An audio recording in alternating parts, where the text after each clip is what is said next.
my name's Marietta and welcome to my beginner's guide for My Time at Portia. Today we'll be looking specifically at fishing, answering the questions such as why we should fish, the rods we can fish with, and what other uses fish have in the game. Why should we fish?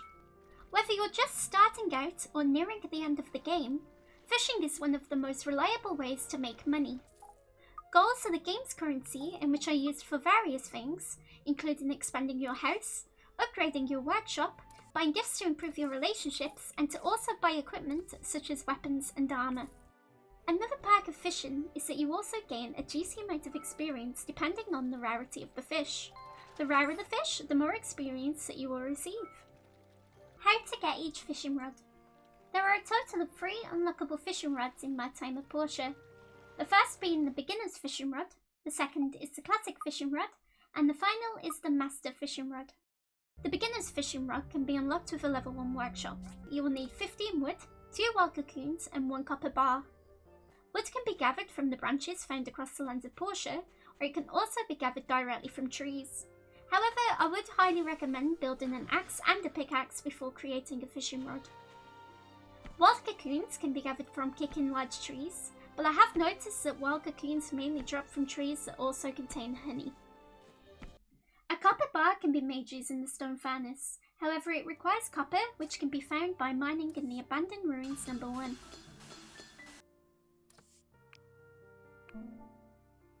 The classic fishing rod is a little bit more difficult to get. You're required to have a work table level 2, but by this point you should have the basics on how to craft from the assembly station.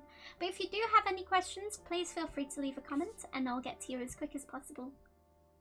To upgrade your workshop, you'll need to go to the A&G Construction and click on the catalogue. For a level 2 work table, you'll need 20 wooden boards and 5 old parts. The old parts can be found by mining in the abandoned ruins, but you may also choose to raid the ruins in the collapsed wasteland. Wooden boards can be made using wood with the civil cutter.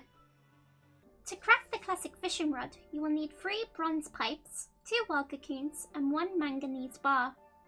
To get the bronze pipes, you will need to first craft 3 bronze bars using the stone furnace. Using the grinder, you can turn the bronze bars into bronze pipes. The manganese bar can be made using the industrial furnace. However, you can only unlock the industrial furnace once you have provided Petra with 10 data discs. Manganese bars requires both iron and manganese ore to be created, which can be found in the abandoned ruins number 2. For the master's fishing rod, this one requires a little more patience.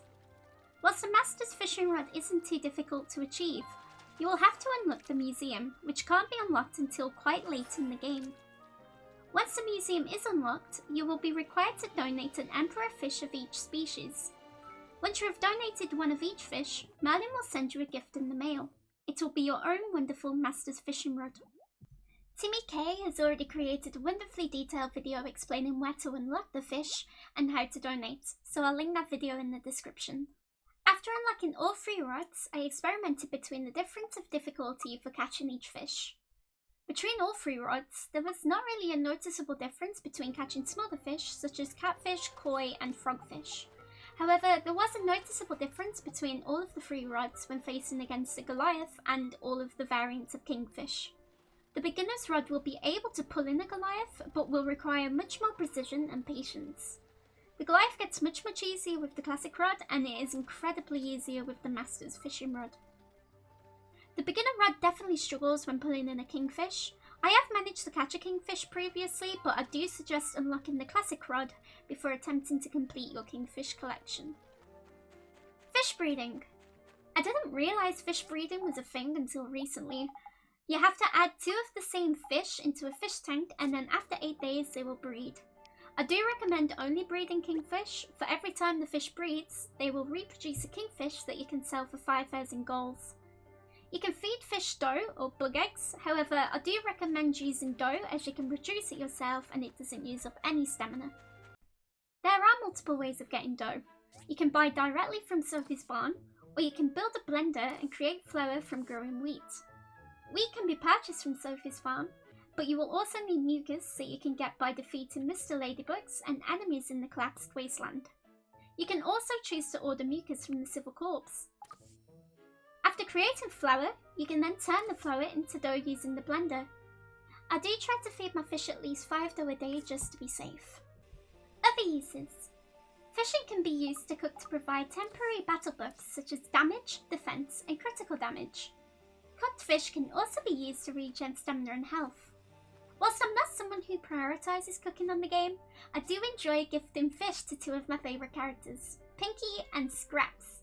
There are other characters on the game that like getting gifted fish, such as Toadie, Kira, and Mint.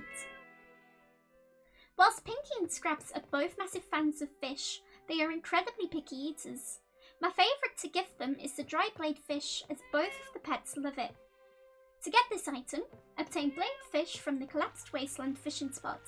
After collecting the blade fish, build a drying rack and you'll have the option to create the dried blade fish. By producing enough of this fish to gift daily, you will have 2 best friends in no time. I hope this beginner's guide's been helpful.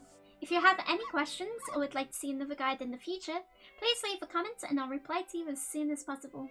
Thank you for watching. Bye!